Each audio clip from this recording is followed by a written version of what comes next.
नमस्कार दोस्तों, आपका स्वागत है अपने YouTube चैनल PFP में। Weekly question and answer session को शुरू करते हैं, लेकिन उससे पहले अगर आपने चैनल को सब्सक्राइब नहीं किया है तो प्लीज़ सब्सक्राइब कीजिए और रेगुलर अपडेट्स पाने के लिए नोटिफिकेशन बेल को प्रेस कीजिए। साथ ही साथ टेलीग्राम चैनल को भी ज्वाइन कीजिए, जिसकी लिंक डिस्क्रिप्शन बॉक्स में दी गई है। सबसे पहला क्वेश्चन है, Polycab still cheap under 20p। तो 20p के अगर कोई स्टॉक अंडर चल रहा है तो उसे हम फेयरली वैल्यूड कह सकते हैं, अंडर वैल्यूड कह सकते हैं। एक्सपेंसिव तो उसे बिल्कुल भी नहीं कहेंगे, लेकिन हमने जब 800 रुपये पर सजेस्ट किया था उतना तो ज़्यादा सस्ता आपको फिलहाल आपको दिखाई नहीं देगा, उससे तो महंगा हो चुका है। लेकिन स्टॉक एक्चुअली बहुत ही अच्छा है, फिलहाल तो ऊपर निकल चुका है, 1040 पर पहुंच चुका है। 1000 रुपये का लेवल काफ़ी स्ट्रॉन्ग सपोर्ट है, वहाँ पर अगर आप बाय करना चाहते हैं तो कर सकते हैं। अच्छा स्टॉक है, मिड कैप कैटेगरी का है, क्वालिटी मिड कैप है, अपने पोर्टफोलियो में ऐड किया जा सकता है। और साथ ही साथ अगर आप अपना पोर्टफोलियो हमसे रिव्यू करवाना चाहते हैं तो उसका लिंक भी हमने डिस्क्रिप्शन बॉक्स में दे दिया है। Can stocks like Asian Paints, Pidilite, Divi's can gives 15% CAGR next 10 to 15 years. तो एशियन पेंट्स और पिडिलाइट मार्केट लीडर है अपने अपने सेगमेंट में, मोनोपोली का बिजनेस रखते हैं, तो ऑफकोर्स आपको अच्छे रिटर्न दे सकते हैं। डिविस लैब भी बहुत ही अच्छी कंपनी है, फंडामेंटली स्ट्रांग है। मार्केट लीडर तो नहीं कहेंगे क्योंकि और भी कंपनीज हमें दिखाई देती है, लेकिन यहाँ पर डिविस लैब में मुझे जो प्रॉब्लम दिखाई देती है वो ये है कि वो एक फार्मा कंपनी है, और फार्मा कंपनी में कोई भी प्रॉब्लम कभी भी आ सकती है। कोई भी देश मना कर सकता है कि आपकी दवाई को हम यहाँ पर अपने देश में नहीं बेचेंगे, जिसके कारण स्टॉक बुरी तरह से हमें नीचे गिरता हुआ भी नजर आ सकता है। तो इसके कारण स्टॉक में कभी भी गिरावट हो सकती है। ये एक रिस्क हमेशा एसोसिएट रहता है फार्मा सेक्टर के साथ, लेकिन कंपनी अच्छी है, अपने पोर्टफोलियो में इसमें आप ऐड करने के बारे में सोच सकते हैं।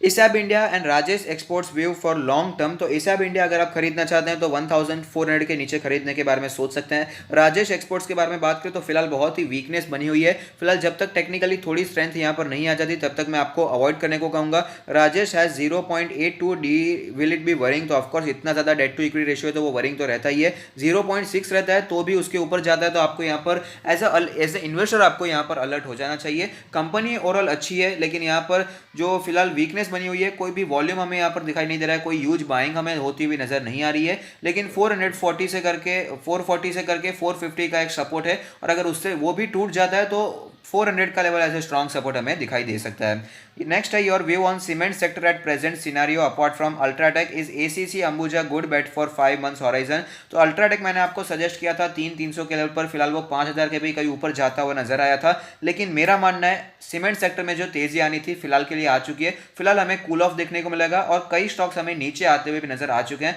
तो फिलहाल के लिए अगर आप मिड टर्म के लिए, शॉर्ट टर्म के लिए निवेश कर रहे हैं सीमेंट सेक्टर में, तो ऑलरेडी काफी हद तक उसमें तेजी आ चुकी है। तो फिलहाल अब तक जब तक दूसरा कोई टेक्निकल पॉजिटिविटी दिखाई नहीं देती है तब तक यहाँ पर वेट करना ही बेहतर रहेगा। I want to invest 60,000 at current market price, which stock should I buy for 30% return within 1 year? Can I buy Kotak Mahindra bank? तो कोटक महिंद्रा बैंक तो देखिए बहुत भाग चुका है। जब खरीदना था 1250 के आसपास बहुत बार रेकमेंड किया, कंसोलिडेट करा था और सीधा भागकर वो 1900 पहुंच गया। लेकिन अभी 1900 पर उसका वैल्यूएशन अपने सेक्टर में पहले भी ज्यादा ही था, और अब तो और भी बढ़ चुका है क्योंकि स्टॉक प्राइस 1200 से 1900 हो चुका है। तो फिलहाल अवॉइड करना ही बेहतर रहेगा।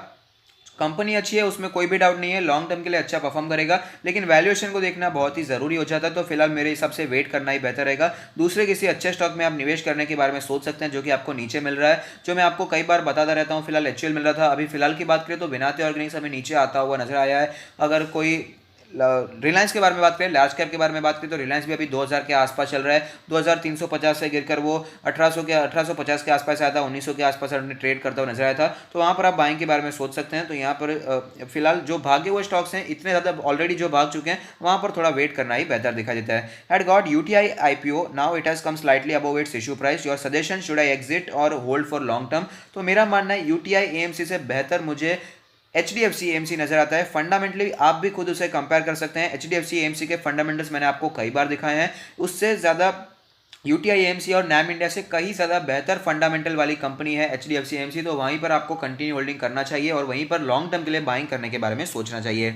Where do you see Nifty small cap 250 in next 5 years? तो अभी यहाँ पर positivity small cap mid cap category के लिए दिखाई दे रही है। स्मॉल कैप 2018-17 से जो गिरे थे वो बहुत ही मुश्किल हो रही है यहाँ पर उन्हें रिकवर करने में, लेकिन फिलहाल बाइंग होती हुई नजर आ रही है और स्मॉल कैप्स में भी तेजी काफी देखने को मिली है। ब्रॉड रेस्ड हमें यहाँ पर रैली देखने को मिलती है, ब्रॉड बेस्ड रैली देखने को मिलती है। लेकिन मेरा मानना है स्मॉल कैप 250 इंडेक्स को देखने से बेहतर है क्वालिटी स्मॉल कैप स्टॉक्स पर नजर बनाकर रखिए, और वहां पर आप टाइम टू टाइम बाइंग के बारे में सोच सकते हैं। क्योंकि जब स्मॉल कैप इंडेक्स हमें क्रैश करता हुआ नजर आया था तब भी अच्छे स्मॉल कैप कंसोलिडेट कर रहे थे या फिर हमें ऊपर जाते हुए नजर आ रहे थे, मेजरली कंसोलिडेट कर रहे थे। तो ऐसी सिचुएशन में आपको स्टॉक स्पेसिफिक ही रहना चाहिए स्मॉल कैप की सिचुएशन में, लेकिन आपका मेन फोकस हमेशा लार्ज कैप स्टॉक्स, जो निफ्टी 50 स्टॉक्स हो गया या कोई भी ओवरऑल लार्ज कैप कंपनीज जो मोनोपोली वाला बिजनेस हो गया या अपने सेक्टर में अच्छा काम करती हैं, स्ट्रॉन्ग फंडामेंटल्स वाली कंपनी पर फोकस होना चाहिए।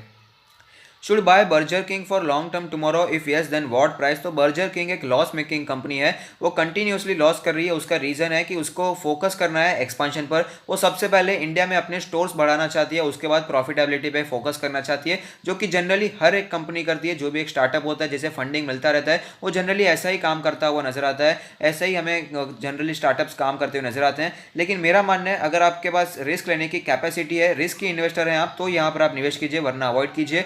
वरना अगर आपको आईपीओ लग भी जाता है तो भी आपको लिस्टिंग लेकर निकल जाना चाहिए।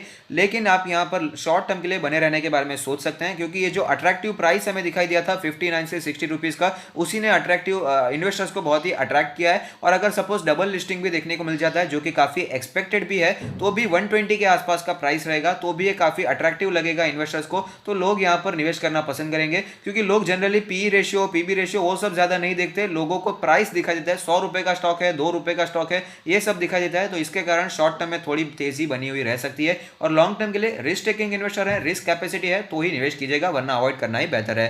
पोर्टफोलियो वाला बेस्ट स्टॉक बता दीजिए sir, 1 large cap, 1 mid cap, 1 small cap. देखिए सर, ऐसा तो नहीं होता, कोई एक ही स्टॉक बताना तो काफी मुश्किल होता है। लेकिन कोई भी अगर आप एक बात करें तो 1 लार्ज कैप में बात करें तो रिलायंस काफी अच्छा है। 1 मिड कैप की अगर बात करें तो मेरे हिसाब से अभी फिलहाल ही बात की थी, पॉलीकैब काफी अच्छा है। 1 स्मॉल कैप के बारे में बात करें तो स्मॉल कैप में कई शेयर्स मिल जाते हैं। फिलहाल ही हमने बात की है सिस के बारे में। सिस के एक सिक्योरिटी का कामकाज करती है, फैसिलिटीज मैनेजमेंट का कामकाज करती है, अपने सेक्टर में मार्केट लीडर है, तो वहां पर आप निवेश करने के बारे में सोच सकते हैं। हर एक स्टॉक में कोई ना कोई बुराई जरूर होती है, तो अपना फंडामेंटल एनालिसिस करने के बाद ही स्टॉक में आपको निवेश करना चाहिए। As per recent data, people stopping their SIP outflow of 13,000 mutual fund से पैसे निकल रहे हैं। और फिलहाल जो हमें जंप देखने को मिल रही है निफ्टी में, वो 10,500 से 13,500 गया, क्योंकि एफआईआई ले रहे हैं और रिटेल इन्वेस्टर भी ह्यूज लमसम मनी स्टॉक्स में डाल रहे हैं। तो आपका व्यू क्या है मार्केट को लेकर? यहाँ पर एक दूसरा भी एक सवाल किसी ने अच्छा पूछा था मुझे कि मार्केट में अभी फिलहाल लगातार एफआईआई माल खरीद रहे हैं, तो क्या मार्केट में शॉर्ट टर्म में गिरावट नहीं आ सकती? तो उसको मैंने जवाब दिया था कि जब मार्केट में गिरावट आ रही थी क्रैश के समय, जब मार्केट 8,000 7,500 आया था, तब लगातार एफआईआई बेच रहे थे और दूसरे दिन से एफआईआई ने खरीदना शुरू किया और लगातार मार्केट ऊपर जा रही है। तो वो 7,500 के लेवल से मार्केट नीचे आई नहीं। तो ऐसा ही होता है, एफआईआई जब भी खरीदना शुरू करते हैं तो एकदम तुरंत से वो यू टर्न ले लेते हैं मार्केट को, और जब भी एफआईआई माल बेचना शुरू कर देंगे तो तुरंत ही मार्केट यू टर्न लेके नीचे आ जाएगी। एफआईआई जनरली वर्ल्ड में घूमते रहते हैं, जहां पर भी अच्छी इकोनॉमी की सिचुएशन दिखाई देती है वहां पर पैसे डालते हैं। सपोज इंडिया में अभी फिलहाल अच्छी रिकवरी देखने को मिल रही है, तो वहां पर वो पैसे डाल रहे हैं। लेकिन सपोज की एग्जांपल के तौर पर अगर हमें पाकिस्तान में अच्छी रिकवरी दिखाई देती है, तो वहां से शिफ्ट होकर वो वहां पर पैसे डाल देंगे, तो ऑटोमेटिकली यहां पर अच्छा खासा 1,000-2,000 पॉइंट का भी करेक्शन हमें देखने को मिल सकता है। तो ये तो भाई एफआईआई जब निकलना चाहेंगे निकल जाएंगे। और एएमसीज के बारे में बात करें तो मेरा मानना है एएमसी का बिजनेस खत्म नहीं होने वाला है, म्यूचुअल फंड का बिजनेस खत्म नहीं होने वाला है। जब भी एफआईआई यहां से एग्जिट लेंगे, जब भी वहां पर ये पार्शियली प्रॉफिट बुकिंग करके निकलना चाहेंगे, तो जब मार्केट में गिरावट आएगी तो जो बुरे स्टॉक्स थे, जो फंडामेंटली वीक थे, जो इतने ज्यादा भाग चुके हैं स्मॉल कैप या माइक्रो कैप, उसमें जो रिटेल निवेशक फंसे होंगे वो निकल नहीं पाएंगे। तब उन्हें पता चलेगा कि इससे बेहतर म्यूचुअल फंड है, उन्हीं में रहना बहुत ही अच्छा रहता है। और ऐसे कई लोग मैं जानता हूं जो कि बहुत ही बड़े बड़े पैसे लगाते हैं मार्केट में, लेकिन डायरेक्ट स्टॉक्स में निवेश करने से डरते हैं, या फिर वो समझते हैं कि मैं मार्केट की समझ नहीं रखता हूं तो मुझे इसमें डायरेक्टली पैर नहीं डालना चाहिए, इससे बेहतर है मैं म्यूचुअल फंड में निवेश करूं। तो वो बड़े बड़े पैसे म्यूचुअल फंड में लगाना पसंद करते हैं। तो म्यूचुअल फंड की इंडस्ट्री मुझे जाती हुई नजर नहीं आ रही है, तो एएमसीज में अच्छी इन्वेस्टमेंट अपॉर्चुनिटीज आपको ढूंढनी चाहिए। Market at all time high, view on ITC, can hold for 2 years। Of course hold कीजिए, बहुत ही अच्छा स्टॉक है, लॉन्ग टर्म के लिए काफी अच्छा कंपनी है। Why market is opening in gap up और गैप डाउन? जैसा सेंटीमेंट, अच्छा सेंटीमेंट गैप अप, अच्छा बुरा सेंटीमेंट तो गैप डाउन ओपनिंग देखने को मिल जाती है। विल द गैप अराउंड 11,000 और somewhere be filled? Technically, historically pharma companies have not shown great returns except some just due to Covid it's high. Do you think this will continue past Covid? यही तो सवाल है। Covid के पहले जो stocks perform कर रहे थे वो चुनिंदा नाम के थे, एग्जाम्पल के तौर पर Abbott, Pfizer, doctor Lal PathLabs, Alkem laboratory, Sanofi India, और इन्हीं स्टॉक्स पर हमें फोकस बनाकर रखना चाहिए। लेकिन कोविड के बाद तो हर एक फार्मा स्टॉक भाग रहा है, तो यहां पर मेरा मानना है बचकर रहना ही सही रहेगा। नेक्स्ट है what about yes bank future growth. तो मेरा मानना है फ्यूचर में इसमें ग्रोथ देखने को मिलने वाली है। स्टॉक हमें वापस 20 रुपए से 15 रुपए आ सकता है, उसमें कोई बड़ी बात नहीं है। लेकिन यहाँ पर कंपनी के बारे में बात करें, बैंक के स्टेबिलिटी के बारे में बात करें, तो ये लौटती हुई नजर आ रही है। जो वर्स्ट था वो बैंक के लिए खत्म होता हुआ नजर आ रहा है, क्योंकि एक जो सिचुएशन रहती है बैंक के लिए सबसे ज्यादा इंपॉर्टेंट है उसकी ब्रांड वैल्यू। उसका नाम अगर खराब हो जाता है तो लोग वहां पर पैसे डिपॉजिट करने से डरते हैं। येस बैंक में भी सेम सिचुएशन हो रही थी, लेकिन इसका नाम बचता हुआ नजर आ रहा है। येस बैंक में जो डिपॉजिट्स है वो स्टेबल होते हुए नजर आ रहे हैं, और ये सबसे पॉजिटिव बात है। तो अगर आप 2-3 साल 5 साल के लिए भूल सकते हैं तो खरीद कर भूल जाइए, और ज्यादा इसमें शॉर्ट टर्म के लिए आपको ट्रेडिंग के बारे में नहीं सोचना चाहिए। इसे आप लॉन्ग टर्म 3 साल 5 साल 10 साल के लिए छोड़ दीजिए। इसमें सिचुएशन हमें सुधरती नजर आ सकती है, क्योंकि ऑफकोर्स इसका जो इंफ्रास्ट्रक्चर है बहुत ही बड़ा है, ऑलरेडी एक वेल एस्टेब्लिश बैंक है। अगर गिरता है तो इंडिया मार्ट किस प्राइस पे लेना चाहिए, तो देखिए इसे तो हमने 2200 के लेवल पर खरीदा था, ऑलरेडी डबल से भी ज्यादा हो चुका है, वैल्यूएशन काफी महंगा हो चुका है, इसलिए 4000 से पहले तो मैं आपको सजेस्ट नहीं करने वाला। Sir if we sell put and it becomes in the money then we have to take delivery. Of course when we sell call and it becomes in the money we have to leave delivery. Of course आपको delivery देनी पड़ती है। So is it advisable to buy one lot and sell calls to gain money. तो of course आप कर सकते हैं, उसमें कोई भी प्रॉब्लम मुझे दिखाई नहीं देती है। नेक्स्ट क्वेश्चन है value bank stocks on time about India on 16,000 Reliance 2000। तो इन दोनों को मैं गुड प्राइस बोलूंगा गुड स्टॉक्स के लिए, लेकिन ये वैल्यू बाय नहीं रहेंगे। वैल्यू का मतलब है वैल्यूएशन चीप होना, पी रेशियो चीप होना, तो अपने सेक्टर के मुकाबले सस्ता दिखाई देना। लेकिन इन दोनों में ऐसा नहीं है। अबाउट इंडिया और रिलायंस दोनों ही हमें अच्छे खासे वैल्यूएशन पे ट्रेड करते हुए नजर आते हैं, लेकिन उसका रीजन है कि ये भी company premium valuation premium quality वाली कंपनी है, तो अच्छे प्राइस पर है, खरीदना चाहते हैं खरीद सकते हैं। दोनों स्टॉक्स हमने आपको सजेस्ट किए थे। Please advice one stock for long term portfolio, Whirlpool और सिम्फनी। तो देखिए दोनों ही अच्छा कामकाज करती है। सिम्फनी एयर कूलर में मार्केट लीडर है और वर्लपूल का काफी अच्छा मार्केट प्रेजेंस है। लेकिन अगर आपको एक ही स्टॉक खरीदना है तो वर्लपूल को सिलेक्ट कीजिए, क्योंकि वो आपको स्टेबल रिटर्न्स बनाकर देगा। वो मिड कैप कैटेगरी वाला स्टॉक है, 20,000 से भी ज्यादा की मार्केट कैप, अप्रोक्सीमेटली 26,000 के आसपास है, उसके आसपास की मार्केट कैप है, तो वहां पर आप निवेश कीजिए, वो स्टेबल रिटर्न्स आपको बनाकर देगा। जबकि स्मॉल कैप स्टॉक है सिम्फनी, तो वहां पर आपको ज्यादा हमें वॉलिटिलिटी देखने को मिल जाती है। Can we expect some correction in the market. तो एक्सपेक्ट तो हम कर सकते हैं। 2 महीनों से हमें करेक्शन ही देखने को नहीं मिला है, 5% का भी करेक्शन देखने को नहीं मिलता है, तुरंत मार्केट ऊपर जाती हुई नजर आती है। फिलहाल ट्रेंड पॉजिटिव है, उसको लेकर चलते रहिए। जब भी कोई टेक्निकली हमें वीक सिग्नल दिखाई देगा तो वहां पर आप थोड़ा सा करेक्शन एक्सपेक्ट करने के बारे में सोच सकते हैं। Entry level for IRCTC for long term investment. तो यहाँ पर ओएफएस में पार्टिसिपेट किया जा सकता था, मैंने आपको टेलीग्राम चैनल के द्वारा बताया भी था। और अगर बात करें फिलहाल के प्राइस के बारे में तो वो भी बुरा नहीं है, आप लॉन्ग टर्म के लिए निवेश कर सकते हैं।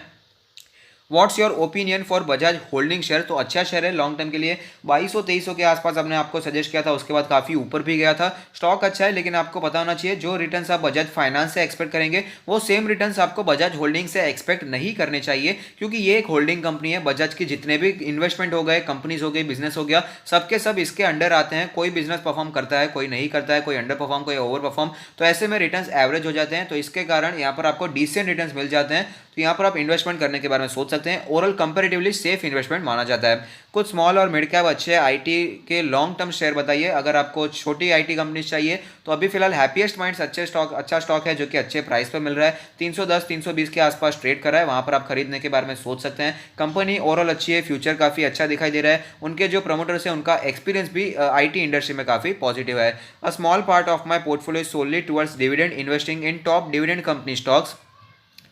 If I have to choose one between IOC and Oil India for the sole purpose of dividend investing, which shall I consider? IOC has large market cap, Oil India has much better dividend। तो आपने कह दिया है कि आपको dividend के लिए ही invest करना है, तो ज़्यादा डिविडेंड जहाँ पर भी मिले वहीं पर आपको निवेश करना बेहतर रहेगा।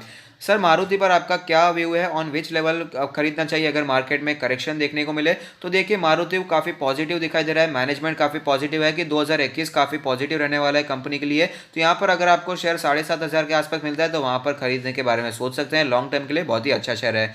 And there seems to be some problem in HDFC bank, what's that, any idea. तो वो प्रॉब्लम हुई थी कि क्या कैपेसिटी का इशू कुछ हुआ था, टेक्निकल प्रॉब्लम हमें देखने को मिल रहा था, इसलिए आरबीआई ने कहा है कि जब तक अपना वो टेक्निकल ग्लिच ठीक नहीं हो जाता तो आप न्यू क्रेडिट कार्ड इशू मत कीजिए। अपने जितने भी आपने डिजिटल 2.0 में प्रोग्राम्स को, इनिशिएटिव्स को प्लान किया था उसे भी टेम्पररीली हॉल्ट किया जाए। तो ये कोई मेजर इशू नहीं है, ऐसा नहीं कोई बड़ी कंपनी ने डिफॉल्ट कर लिया है, कोई ऐसी सिचुएशन यहाँ पर दिखाई नहीं दी है। मटेरियलिस्टिक हमें यहाँ पर कोई लॉस होता हुआ नजर नहीं आ रहा है। Hello sir, can you please suggest buying level of alkyl amines and LTI? Is alkyl amines good to keep in our portfolio? Of course stock अच्छा है, LTI भी अच्छा है, अपने पोर्टफोलियो में रख सकते हैं। और साथ ही साथ अगर आप अपना पोर्टफोलियो हमसे रिव्यू करवाना चाहते हैं तो उसका लिंक भी हमने डिस्क्रिप्शन बॉक्स में दे दिया है। लेकिन मेरा मानना है दोनों ही स्टॉक्स में जो अच्छी चीज़ें थी, दोनों ही स्टॉक्स बहुत ही अच्छे हैं और दोनों ही स्टॉक्स में पॉजिटिविटी भी काफ़ी बनी हुई है। लेकिन जो पॉजिटिविटी बनी हुई थी वो ऑलमोस्ट हमें फैक्टर्ड इन होती हुई भी नजर आ रही है। दोनों ही स्टॉक्स बहुत ही भागते हुए नजर आ रहे हैं, पिछले 8 महीनों में शानदार रिटर्न स्टॉक्स ने बना कर दिए हैं। तो इसीलिए थोड़ा सा वेट करना चाहिए, क्योंकि स्टॉक्स हमेशा कंपनी को फॉलो नहीं करते हैं। एक मैं एग्जांपल देना चाहूंगा अडानी ग्रीन का। अडानी ग्रीन आप देख लीजिए, एक कंपनी एल से बड़ी हो चुकी है मार्केट कैप के तौर पर। उसने कंपनी ने प्रॉफिट रिपोर्ट किया था 50 करोड़ का, 50 करोड़ क्या 500 करोड़ का तो प्रॉफिट एल में हर क्वार्टर ऊपर नीचे हमें होता हुआ नजर आता है। फिर भी अडानी ग्रीन का वैल्यूएशन आप देख सकते हैं कितना महंगा है, क्योंकि अडानी ग्रीन में पॉजिटिविटी आने वाली है, उसका फ्यूचर बहुत ही अच्छा रहने वाला है। तो उसके एक्सपेक्टेशन में अडानी ग्रीन को ऊपर लेकर वो ऑलरेडी पहुंच चुके हैं। तो अगर वो एक्सपेक्टेशन पूरी हो जाती है और काफी ज्यादा अच्छा परफॉर्म अडानी ग्रीन कर जाता है तो उसके बाद हमें कैपिटल अप्रिसिएशन ज्यादा देखने को यहां से नहीं मिल सकता है, क्योंकि जो कंपनी ने मार्केट ने एक्सपेक्ट किया था वही उसने किया है और जो एक्सपेक्ट किया था जो लेवल पर वो होना चाहिए उसी लेवल पर स्टॉक ट्रेड कर रहा है। तो ऐसा सेम यहां पर भी हो सकता है। अगर कंपनी अच्छा काम कर रही है, सपोज एलटीआई में काफी पॉजिटिविटी यहां पर दिखाई दे रही है फिलहाल, तो वहां पर अगर वो सचमुच हो जाता है, जो डील्स होने वाली है वो डील साइन हो जाती है, इन्वेस्टमेंट जो हो जाते हैं, उसके बावजूद स्टॉक प्राइस ऊपर नहीं जा सकता, क्योंकि स्टॉक में यहाँ पर हमें पॉजिटिविटी ऑलरेडी फैक्टर्ड इन हो चुकी है। तो इसलिए मेरे हिसाब से दोनों स्टॉक में आपको वेट करना चाहिए। एचयूएल के 70 शेयर्स लिए हैं, अभी क्या करूं, होल्ड करना चाहिए या बेच देना चाहिए? लॉन्ग टर्म के लिए बहुत ही अच्छी कंपनी है, होल्ड कर सकते हैं। शॉर्ट टर्म के लिए लिया है तो फिलहाल ब्रेकआउट देखने को मिला है, फिलहाल तेजी यहां पर हमें कंटिन्यू रहती हुई नजर आ सकती है। 2350 का स्ट्रॉन्ग रेजिस्टेंस था वो टूटता हुआ नजर आया है, और रेजिस्टेंस की बात करें तो 2400 के आसपास हमें रेजिस्टेंस फेस करना पड़ सकता है। नेक्स्ट है 4 लाख के पोर्टफोलियो, इसमें क्या 3 फार्मा स्टॉक रख सकता हूं? रख सकते हैं, लेकिन ज़्यादा सजेस्ट नहीं करूंगा। एक कुछ अच्छे ही सजेस्ट करूंगा, जो अबाउट इंडिया हो गया, एल्केम लैबोरेटरीज हो गया, डॉक्टर लाल पैथलैब है, साथ ही साथ यहाँ सनोफी हो गया। ऐसे अच्छे स्टॉक्स रखिए, उन्हीं में से किसी एक दो स्टॉक को सिलेक्ट कीजिएगा, वरना अगर आप नहीं रखेंगे तो भी कोई प्रॉब्लम मुझे दिखाई नहीं देती है। Sam big fan of yours due to clear cut reply on any shares, please maintain it. My question on Honeywell, 3M India, Nestle, Abbott India, PGHL, PGHH, I am buying 1 share each every month since last 6 months, अच्छी बात है। My aim is to make 50 shares each. I am buying to make big corpus for my daughter higher education which is 10 years away. I am on the right track. Stocks आपने सब अच्छे select किए हैं, लेकिन आपको पता होना चाहिए जितने भी स्टॉक आपने सिलेक्ट किए हैं ज़्यादातर स्टॉक्स बहुत ही महंगे स्टॉक हैं, और महंगे स्टॉक में आपको पता होना चाहिए 1 रुपये का स्टॉक 2 रुपये जल्दी हो जाता है, इसीलिए तो रिटेल निवेशक वहाँ पर दौड़ता है। लेकिन 15,000 का स्टॉक 30,000 होने में काफ़ी समय लग सकता है। यहाँ पर लिक्विडिटी के इशू कई बार आ जाते हैं, और इसीलिए मार्केट को स्प्लिट देने वाली कंपनीज, बोनस देने वाली कंपनीज काफ़ी पसंद आती है। कंपनी आपने सिलेक्ट अच्छी की है, उसमें कोई भी डाउट नहीं है, कंपनीज फंडामेंटली काफ़ी अच्छी हैं, कंपनी ने अच्छा परफॉर्मेंस भी दिया है और आगे भी ऐसा ही एक्सपेक्ट किया जा रहा है। लेकिन जो रिटर्न उसने पहले दिए हैं उतने सेम रिटर्न यहाँ पर आगे एक्सपेक्ट करने के लिए कंपनी को बहुत ही एक्सपोनेंशियली ग्रो करना पड़ेगा। जितना वो ग्रो करती है उससे ज़्यादा उसको ग्रो करना पड़ेगा, क्योंकि कंपनी को प्राइस काफ़ी ज़्यादा ऊपर लेकर जाना है। तो इसीलिए मेरा मानना है, अगर आप सिर्फ ये मोटिव लेकर चल रहे हैं कि महंगे शेयर को ही मैं जमा करूंगा, तो ऐसा मत करिए। अच्छे शेयर्स आपको सस्ते में भी दिखाई देते हैं। इन्फोसिस 1000 रुपए का शेयर है लेकिन वो अच्छा है, रिलायंस भी 2000 रुपए का शेयर है लेकिन वो भी अच्छा है। तो उन पर ऐसे फोकस बना करके सिर्फ प्राइस को आपको फॉलो नहीं करना चाहिए। क्या यहाँ निफ्टी 3000 4000 पॉइंट गिर सकता है? क्या कुछ भी हो सकता है भाई साहब, मार्केट में कोई भी गारंटी यहाँ नहीं देगा कि मार्केट यहाँ से सिर्फ ऊपर जाएगा या सिर्फ नीचे जाएगा। लोग यहाँ पर 7,500 पर कह रहे थे कि 6,000 आएगा, 4,500 आएगा, लेकिन नहीं गया। तो क्या कुछ नहीं, कोई नहीं कर सकता, कोई गारंटी यहाँ पर नहीं ले सकता। यहाँ पर स्टॉक मार्केट वापस, मैं तो कहता हूँ कुछ भी हो सकता है, कुछ अगर बुरी सिचुएशन हो गई तो वापस 10,000 के 8,000 भी देखने को मिल सकता है। लेकिन हम यहाँ पर अगर टेक्निकली बात करें और अगर रैशनली बात करें, फिलहाल की सिचुएशन को समझकर बात करें, तो फिलहाल इतना ज़्यादा गिरावट के चांसेस कम दिखाई दे रहे हैं। अगर गिरावट होती भी है तो 12,000 तक हमें निफ्टी आता हुआ नजर आ सकता है फिलहाल की कंडीशन को देखकर। नेक्स्ट क्वेश्चन है अडानी ग्रीन 1080 पे 50 शेयर्स पड़े हैं, क्या करूं? तो यहां पर मैं तो आपको फिलहाल मैं बता नहीं पाऊंगा। मैं अडानी ग्रीन की तेजी को फिलहाल समझ नहीं पा रहा हूं। 50 करोड़ का प्रॉफिट कर रही है, 1 लाख करोड़ से भी ज्यादा की मार्केट कैप है। तो यहां पर मेरा मानना है कि मैं इसमें व्यू देना पसंद नहीं करूंगा, और जो बात मैंने आपको पहले अडानी ग्रीन के बारे में बताई वही बात मैं यहाँ पर मैं आपको कॉपी पेस्ट करना चाहूंगा। नेक्स्ट है HCL टेक में क्या करना चाहिए? अच्छा शेयर है, लॉन्ग टर्म के लिए रखना चाहते हैं तो कर सकते हैं, वरना टेम्पररीली अगर आप पार्शियली प्रॉफिट बुकिंग करना चाहें तो भी कोई बुराई मुझे दिखाई नहीं दे रही है, क्योंकि IT सेक्टर हमें यहाँ पर थोड़ा सा ऑलरेडी कॉन्सोलिडेट करता हुआ नजर आ रहा है। तो पार्शियली प्रॉफिट बुकिंग करने में कभी भी बुराई नहीं होती है अगर स्टॉक इतना ज्यादा भाग चुका होता है। तो यही थे कुछ क्वेश्चंस। तो अगर आपको ये क्वेश्चन आंसर सेशन पसंद आता है तो लाइक कीजिए, शेयर कीजिए, कमेंट कीजिए, सब्सक्राइब कीजिए और मुझे मोटिवेट कीजिए। Thank you, stay happy, happy investing.